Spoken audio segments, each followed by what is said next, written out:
사순절은 40일을 뜻합니다. 4에다가 10을 뜻하는 10, 그래서 사순절 40일입니다. 이 40일은 특별히 예수님의 고난을 묵상하는 시간입니다. 이 사순절은 죄의 수요일, 애시 웬스데이에 시작하는데 지난주 수요일이었습니다. 이날 오신 분들에게 그 죄를 가지고서 이마에 십자가 성호를 그으면서 십자가를 바라보라는 말씀을 드렸습니다. 이번 주에 그 미국의 국무장관이 여기다가 죄를 머리에다 바르고 나타나서 많은 사람들에게 관심을 받고 언론에도 나왔었는데요. 전통적으로 우리 교회는 이렇게 죄를, 십자가를 이마에 바름으로써 우리 자신이 죄에서 왔다, 흙에서 왔다는 것을 기억하고 이 기간 동안에 우리의 그 한계, 우리의 고난을 묵상하고 이 과정을 통해서 더 깊은 기쁨의 부활로 나아가는 그 기간을 보내는 것입니다. 그 40일인데요. 지난 수요일에 이 본문 말씀을 같이 읽었었는데 전도서 12장 7절입니다. 흙은 여전히 땅으로 돌아가고 영은 그것을 주신 하나님께로 돌아가기 전에 기억하라. 우리 모두 결국 흙으로 돌아갑니다. 하지만 그 영은 그것을 주신 하나님께로 돌아간다고 말씀하고 있습니다. 그래서 이 기간 동안에 우리의 존재를 깊이 생각하고 또한 우리의 영을 돌아보아서 우리의 삶이 조금 더 주님께 가까이 갈 수 있는 그런 시간이 되면 좋겠습니다. 그래서 특별히 욥기를 묵상하면서 여러분들에게 좀 더 깊이 있는 어떤 신앙의 체험들이 있기를 바랍니다. 자, 오늘 설교는 4가지의 키포인트를 가지고서 전개될 텐데요. 설교 노트를 보시면서 함께 하시면 좋겠습니다. 첫 번째, 욥기의 시작은 욥이라고 하는 사람의 특징으로 시작이 됩니다. 욥은 어떤 사람이냐면 욥은 온전한 사람이었다고 성경은 말씀하고 있습니다. 욥기 1장 1절 하반부인데요, 우리 한번 같이 읽어보도록 하겠습니다. 그 사람은 온전하고 정직하여 하나님을 경외하며 악에서 떠난 자더라. 아멘. 욥은 온전하고 정직하고 하나님 경외하고 악에서 떠났다고 말씀하고 있습니다. 여기서 온전이라는 단어, 여러분, 사람에게 온전하다, 완전하다는 표현을 쓸 수 있을까요? 아담 이후에 타락한 인간에게 온전이란 말은 적합하지 않을 것입니다. 그럼에도 불구하고 성경은 어떤 사람들에게 이 완전, 온전이라는 단어를 사용하고 있습니다. 그 첫 번째 사람이 누구냐면 노아입니다. 창세기 6장 9절에서 노아에 대해서 이렇게 말씀하고 있습니다. 노아는 의인이요 당대의 완전, 온전, 오늘 같은 단어를 쓰고 있습니다. 완전한 자라. 그는 하나님과 동행하였으며. 노아도 실수가 없었던 것은 아니지만 성경은 그가 완전했다, 온전했다는 표현을 사용하고 있습니다. 또 하나님은 아브라함을 부르시면서 아브라함에게도 이 완전이라는 단어를 사용하셨는데요. 창세기 17장 1절입니다. 한번 같이 읽어보겠습니다. 나는 전능한 하나님이라 너는 내 앞에서 행하여 완전하라. 자, 이 완전이라는 단어, 이 타밈이라고 하는 히브리 단어에는 이렇게 그 사람의 어떤 흠이 없는, 결함이 없는 그런 모습을 일컫는 단어로 사용하고 있는데요. 출애굽기 이후에 그 신명기까지는 특별히 이 단어를 어떻게 사용하냐면 하나님께 희생 제사를 드릴 때 흠이 없는 동물을 드려야 됐었죠. 그래서 흠이 없다, 결점이 없다라고 하는 단어로 사용하고 있는데 그 단어를 오늘 욥에게 적용하고 있는 것입니다. 자, 그렇다면 욥은 어떤 사람일까요? 욥은 정말 세상 사람들이 보기에도 참 흠이 없는 사람이었고 하나님 보시기에도 흠이 없다고 할 정도의 그런 사람이었습니다. 자, 그런데 여기서 우리가 좀 주의해야 될 것이 있습니다. 흠이 없다고 하면 그러면 욥은 죄가 없는 사람인가? 그렇게 보기는 어려울 것입니다. 완벽이라는 말이 있고요, 그 다음에 온전이라는 단어가 이게 우리나라 말로는 별 차이가 없지만 조금 더 영어적 표현을 보면 완벽하다 그러면 perfection, 퍼펙트하다고 하죠. 또 영어 성경에서도 그렇게 많이 번역하기도 하지만, 근데 오늘 이 온전함이라고 하는 의미를 좀 더 해석한다면 좀 더 integrity, 저 사람에게 인테그리티가 있다, 저 사람이 온전하다는 것은요, 죄가 없다는 것이 아니라 여러 가지 죄된 세상 속에서 타락한 존재이지만 정말 하나님 앞에서 흠이 없는 그런 제사를 드리기 위해서 마치 흠이 없는 이 동물을 찾아 드리는 것처럼 내 삶을 그렇게 드리는 사람, 바로 욥이 그런 사람이었다는 것입니다. 그래서 그는 인테그리티, 하나님 앞에서 최선을 다하는 사람이었습니다. 죄가 없는 것은 아니겠지만 최선을 다하는 그런 하나님 보시기에 정말로 사랑스러운 욥이었던 것입니다. 그가 얼마나 이 온전함에 최선을 다했냐면 욥기 1장 5절에는 그의 평상시의 삶을 볼 수 있게 하는 대목이 있습니다. 그들이 차례대로 잔치를 끝내면, 욥의 10명의 자녀들이 있었는데 그 10명의 자녀들이 잔치를 끝내면 욥이 그들을 불러다가 정결하게 하되 아침에 일어나서 그들의 명수대로 번제를 드렸으니 이는 욥이 말하기를, 우리 같이 읽어볼까요? 혹시 내 아들들이 죄를 범하여 마음으로 하나님을 욕되게 하였을까 함이라. 욥의 행위가 항상 이러하였더라. 욥은 혹시 자녀들이 지난 밤에 잔치 파티가 있었는데 그러다 보면 말로 죄를 짓고 행위로 죄를 짓고 마음으로 죄를 지을 수 있기 때문에 그런 일이 있을까 봐 그 다음날 그들을 정결하게 하고, 심지어 혹시나 있을 죄, 드러난 죄가 아니라 무의식적이거나 혹은 빠뜨린 죄가 있을까 봐 그것까지도 기억하고 명수대로 번제를 드렸으니 욥의 행위가 항상 이러했다. 이 정도로 그가 철저한 하나님 앞에서 온전한 삶을 살아가려는 사람이었다고 성경은 말씀하고 있습니다. 그에게는 그런 인테그리티를 가지고 있었던 것입니다. 자, 오늘 두 번째 주제는 바로 이렇게 온전한 욥에게 고난이 찾아온 것입니다. 갑작스러운 고난이 찾아왔습니다. 우리는 보통 이렇게 생각합니다. 착한 사람은 잘 돼야 되고 좀 나쁜 사람은 안 돼야 된다라고 하는, 뭔가 모르는 전 세계 많은 사람들은 그와 같은 나름대로 어떤 그런 기대 또한 법이 있습니다. 수학적인 법은 아니지만 우리는 그와 같은 인생사에 대한 법을 가지고 있습니다. 자, 그런데 욥에게 고난이 찾아왔을 때 어려운 점은 이렇게 온전한데, 이렇게 하나님 앞에서도 최선을 다하는데 그에게 왜 이런 고난이 찾아왔을까의 문제입니다. 이렇게 이해할 수 없는 고난, 착하면 잘 되고 악하면 벌을 받는다는 이 도식에서 벗어나 있는 설명하기 어려운 고난을 일컬어서 애매한 고난이라고 부릅니다. 욥은 애매한, 설명하기 어려운 고난에 부딪혔던 것입니다. 자, 그가 이런 고난에 부딪혔을 때 주변 사람들은 욥이 왜 저렇게 됐을까? 욥이 죄가 많아서 그렇게 됐을까? 그래서 벌을 받는 것인가 생각할 수 있지 않습니까? 자, 그런데 욥기는, 특별히 1장, 2장은 욥이 알지 못하는 천상에서 이 하나님과 사탄, 이 영적인 전쟁이 있다는 것을 말씀하고 있습니다. 어떤 영적인 전쟁이 있냐면 바로 이런 스토리입니다. 이 사탄이 이 욥을 바라보면서 하나님께 이런 이야기를 합니다. 하나님, 욥이 하나님께 저렇게까지 예배하는 이유는 그가 많은 복을 받아서 그렇습니다. 그가 복을 받았기 때문에 저렇게 하나님께 잘하는 거지, 만약에 하나님이 그에게 주신 복을 가져가 보면 그는 하나님을 제대로 예배하지 않을 겁니다 라고 말하는 것입니다. 자, 그래서 세 가지를 욥에게서 빼앗아 가봅니다. 첫 번째는 경제적 고난을 줍니다. 그의 모든 소유물을 치솟아 사단이 소유를 빼앗아 보면 욥이 하나님을 예배하지 않을 겁니다 라고 말합니다.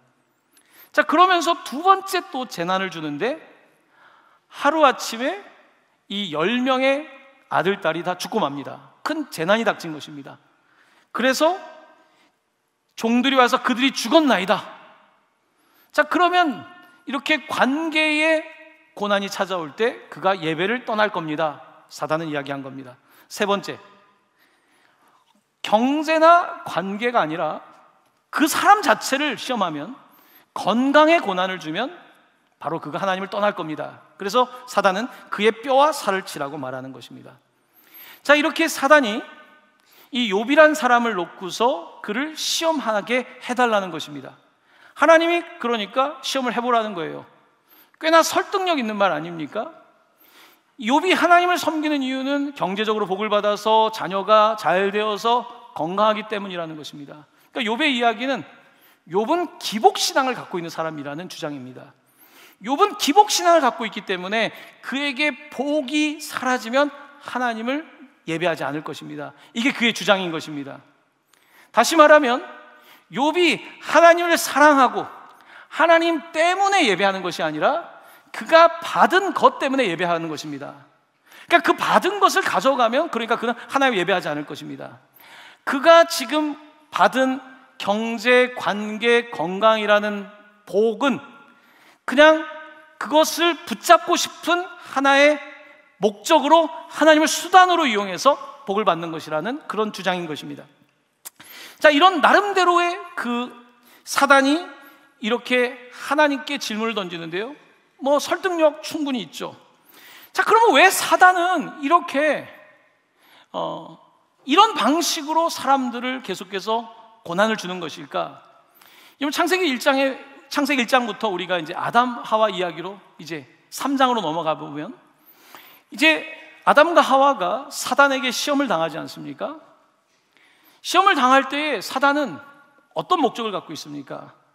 하나님과 사람이 멀어지기를, 하나님을 예배하지 않고 그냥 하나님 없이 살기를 원함으로써 이 사단은 끊임없이 중간에서 거짓말하는 존재인 거죠.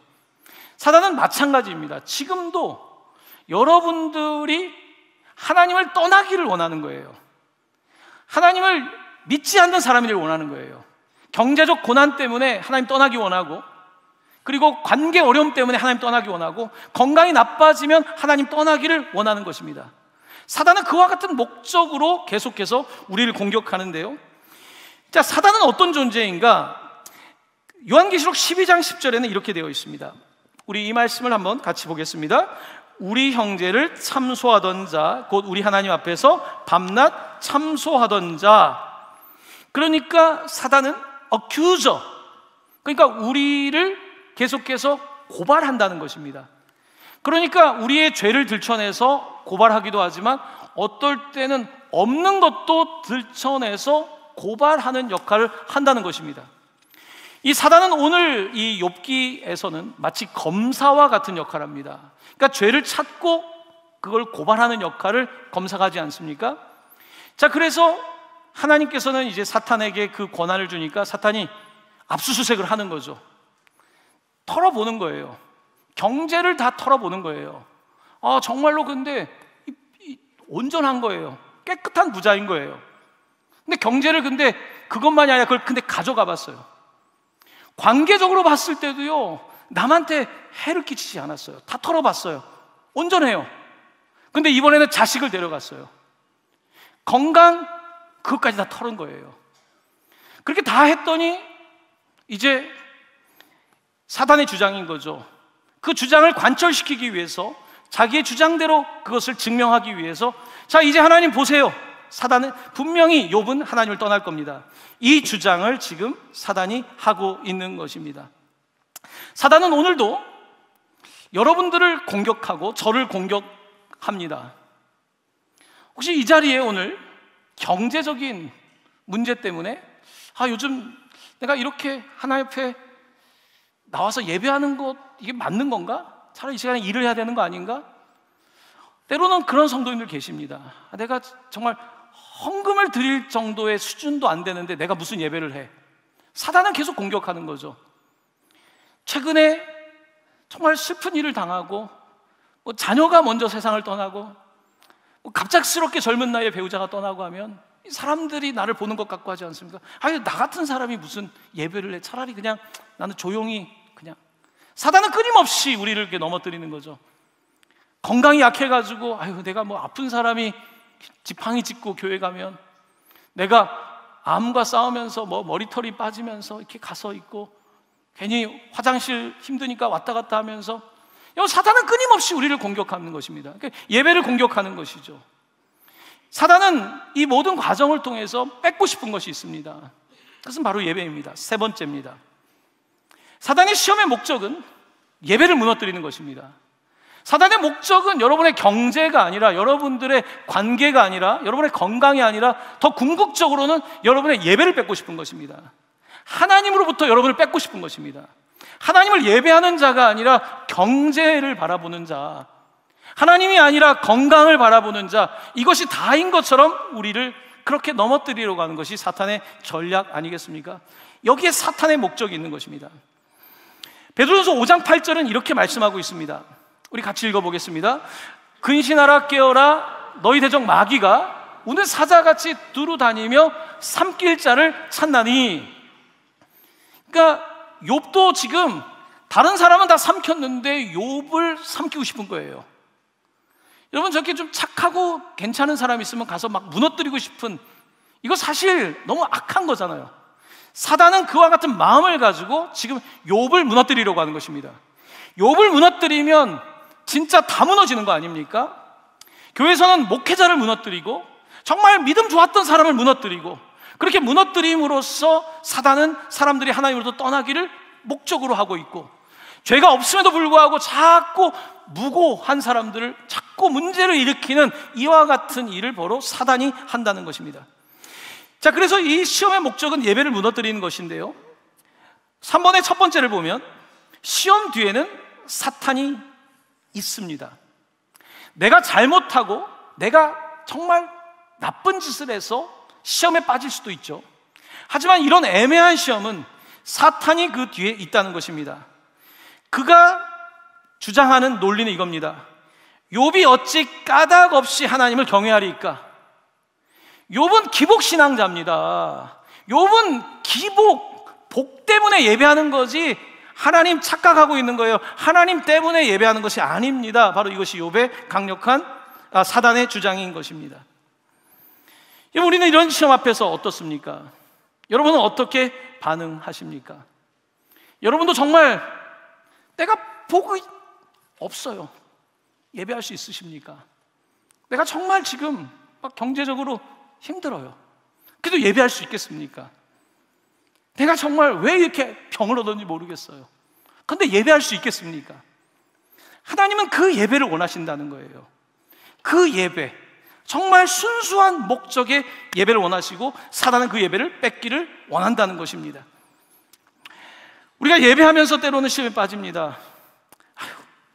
30년 교회를 다녔는데 경제적으로는 맨날 허덕이고, 주변의 친척들은 교회도 안 다니는데 잘 되고 있는 것 같은데, 그 집은 또 자식들도 잘 되는데 나는, 예배할 때 계속 그런 것들이 우리한테 부딪히지 않습니까? 나는 뭐 변변히 이렇게 살지도 못하니까 건강관리도 잘 못하고 몸도 약하고.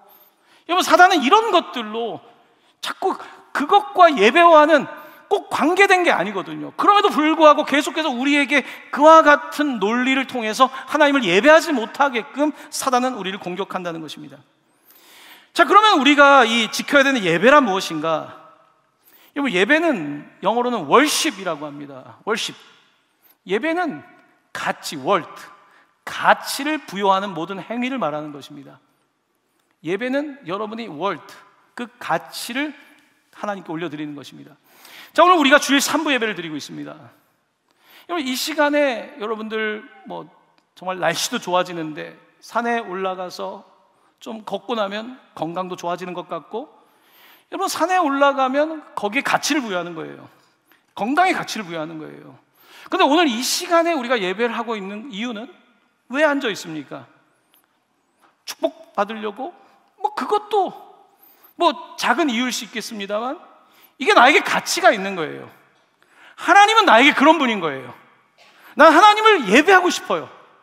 나는 다른 이유가 없어요. 그게 예배인 것입니다. 이 시간에 내가 더 다른 걸 할 수 있고, 뭐 재정활동을 할 수도 있고, 취미활동을 할 수도 있고, 책을 읽을 수도 있고, 하지만 그 가치보다 내가 하나님을 예배하는 가치가 더 높기 때문에 하나님이 예배하는 것을 월십이라고 부르는 것입니다. 할렐루야. 여러분, 오늘 정말 진심으로 예배하고 있는 줄로 믿습니다. 우리는 지금 그런 예배자들인 것입니다. 하나님께서는 이런 예배를 정말로 바라고 기다리고 있는 것입니다. 자, 이 가치가 중요한데요, 그래서 우리가 이제 우리 청년들이 결혼할 때, 어릴 때부터 결혼할 때 가능하면 우리 크리스찬과 결혼하라고 우리가 하지 않습니까? 그 이유는 뭡니까? 이 가치관 때문에 그런 거예요. 나는 주일에 하나님께 예배하는 그 가치가 중요한 거예요. 근데 상대방은 나는 아이들과 함께, 가족과 함께 어디 놀러 가고, 이게 더 가치가 있는 거예요. 그러니까 가치는 결국은 예배 차이가 있는 거예요. 그렇기 때문에 이게 갈등이 되는 거죠. 어디에 가치를 두냐에 따라서 우리의 삶은 달라질 수밖에 없는데, 오늘 욥은 내 삶에 어떠한 가치보다, 경제, 관계, 건강, 어떠한 가치보다 하나님이 더 가치 있는 분이라고 그것을 정말 믿고 예배드리고 있는 것입니다. 이 가치가 중요한 것은요, 이 예배가 중요한 것은 바로 이런 이유 때문입니다. 우리 시편 115편 8절 말씀을 같이 읽도록 하겠습니다. 같이 말씀을 봉독합니다. 우상들을 만드는 자들과 그것을 의지하는 자들이 다 그와 같으리로다. 아멘. 자, 이 말씀은 무슨 뜻이냐면요, 우상을 만들고 우상을 의지하고 숭배하는 사람들은 그와 닮을 거다. resemble, 닮을 거라는 뜻입니다. 그러니까 내가 물질을 예배하는 사람은요, 시간이 지나 보십시오, 얼굴에 굉장히 물질이 이렇게 더덕더덕 좀 붙어 있는 것 같은 그런 모습이 됩니다. 여러분, 권력을 예배하는 사람 보십시오. 눈빛을 보십시오. 깊은 눈빛을 보십시오. 권력을 지향하는 사람의 눈은요, 벌써 그렇게 닮아가는 것입니다. 사람은 자기가 예배하는 것을 담게 되어 있습니다. 하나님을 예배하는 사람은 하나님의, 정말 우리가 죄 가운데서 타락한 상태로 태어났지만 그 하나님의 형상을 회복하고 그렇게 닮아가는 줄로 믿습니다. 우리는 예배하는 그 대상을 닮는 것입니다. 여러분들이 좋아하는 사람을 닮게 되어 있습니다. 여러분들이 존경하는 사람을 닮게 되어 있습니다. 여러분들이 사랑하는 것을 닮게 되어 있습니다. 예배는 나에게 가장 가치 있는 하나님께 그 모든 것들을 드리는 것이고, 그렇게 드릴 때에 나는 하나님을 더 닮아가는 것입니다. 바로 이것이 예배입니다. 바로 이 예배를 지금 욥은 드리는 것인데요, 이 예배의 모습을 바라볼 때 우리는 예수님의 그 40일의 시험을 다시 기억할 수가 있습니다. 40일 사순절을 지나는데요, 예수님이 40일 동안 광야에서 시험을 받으실 때에 이 세 가지 3P의 시험을 받았습니다. 첫 번째는 경제적 시험이에요. 포제션. 첫 번째는요, 이 돌들로 떡덩이가 되게 해라. 이 경제적인 것을 하나님보다 더 위에 두라는 바로 그 시험이었습니다. 두 번째 시험은요, popularity. 높은 성전에 데리고 가서 뛰어내리라는 겁니다. 그러면 천사가 와서 받아줄 때에 너는 파퓰러해질 거다, 인정받을 거다, 인기를 얻을 거다. 두 번째 시험입니다. 세 번째 시험은요, 오늘 나한테, 사단에게 절하면 다 줄게, 모든 권력을 위임해 줄게 라고 하는 세 번째 시험입니다. 이 모든 시험은요, 하나님보다 이걸 더 예배하라는 것입니다. 경제를 더 예배하라는 것입니다. 너희가 세상에서 얻는 그 인기를 더 예배하고 또한 권력을 예배하라고 하는 시험이었습니다. 사단의 최종 목적은 이겁니다. 그 사단의 세 번째 시험이 이거죠. 마태복음 4장 9절입니다. 내게 엎드려 경배하면 이 모든 것을 내게 주리라. 경배하면, 사단의 목적은 하나님 예배하지 말고 나를 경배해.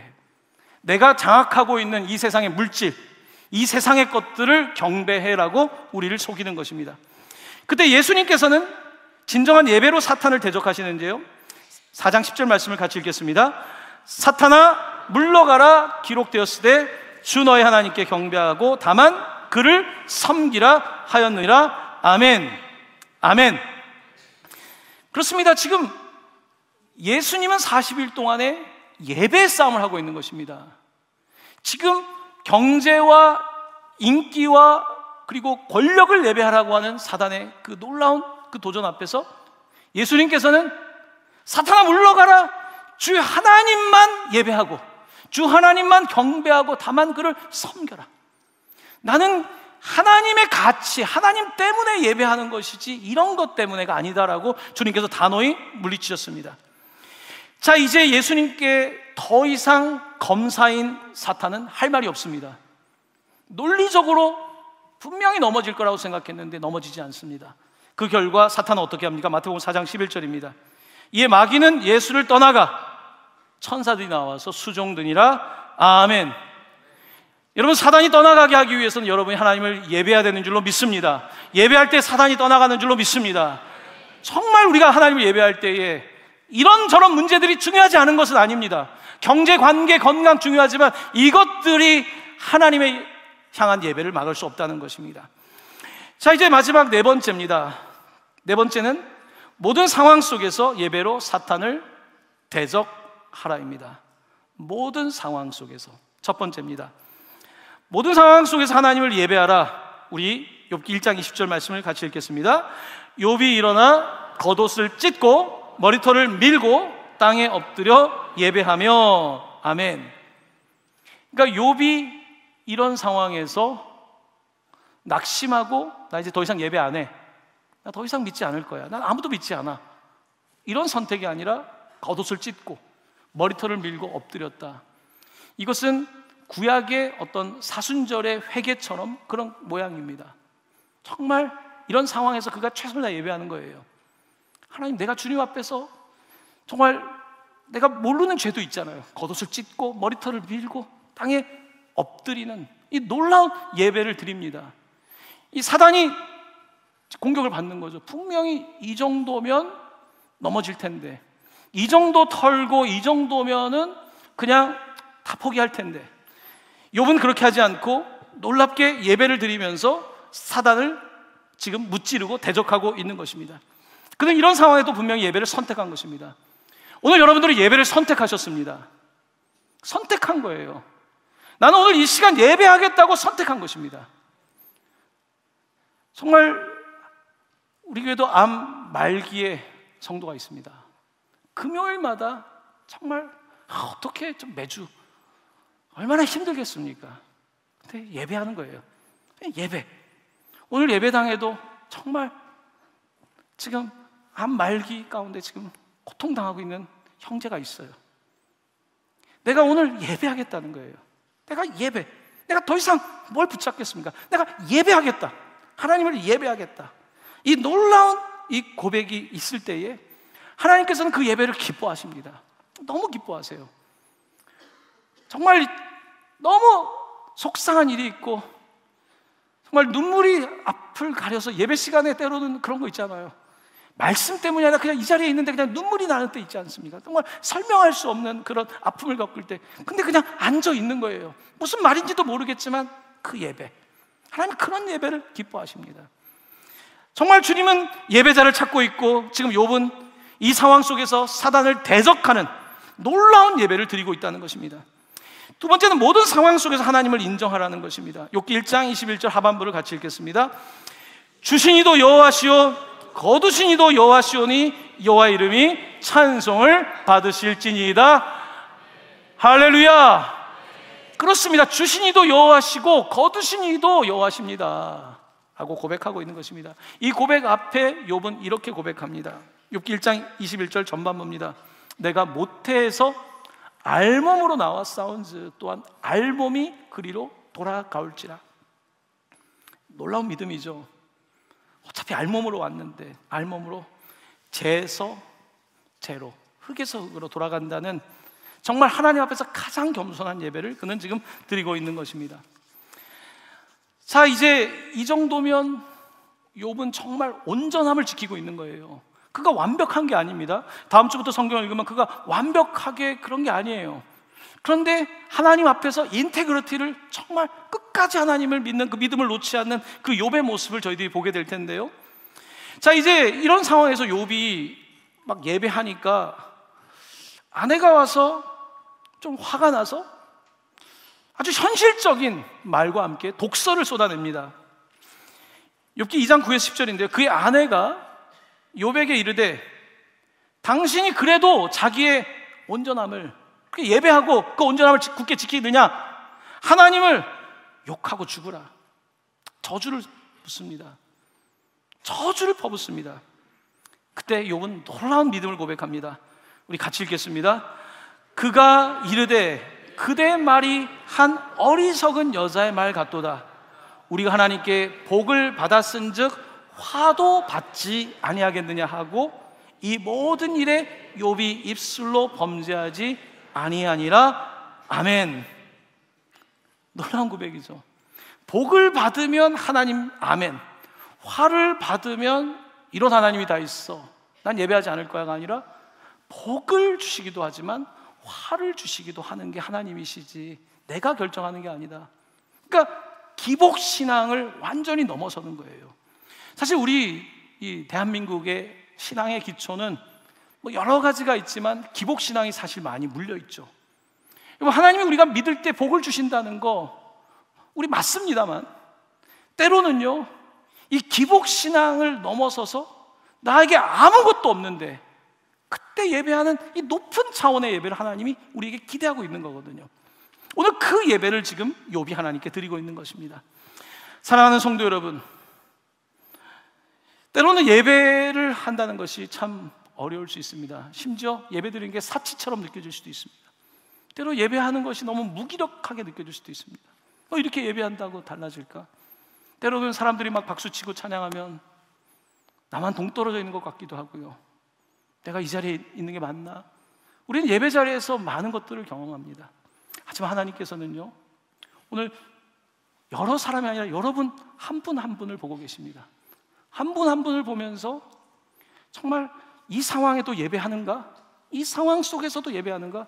지금 그것을 지금 주목하고 계시는 것입니다.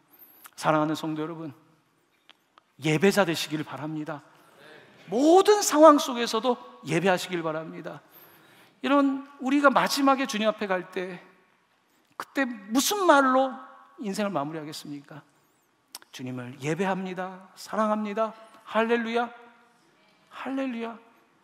정말 내 상황이 이 마지막 순간에도, 마지막 그 순간에도 하나님 사랑합니다, 감사합니다. 이것이 우리의 예배가 되어야 될 줄로 믿습니다. 예배는 능력입니다. 예배는 능력입니다. 오늘 예배 능력이 정말 진심으로 예배하는 여러분들에게 놀라운 은혜, 감격으로 나타나기를 예수님의 이름으로 간절히 축원합니다. 아멘.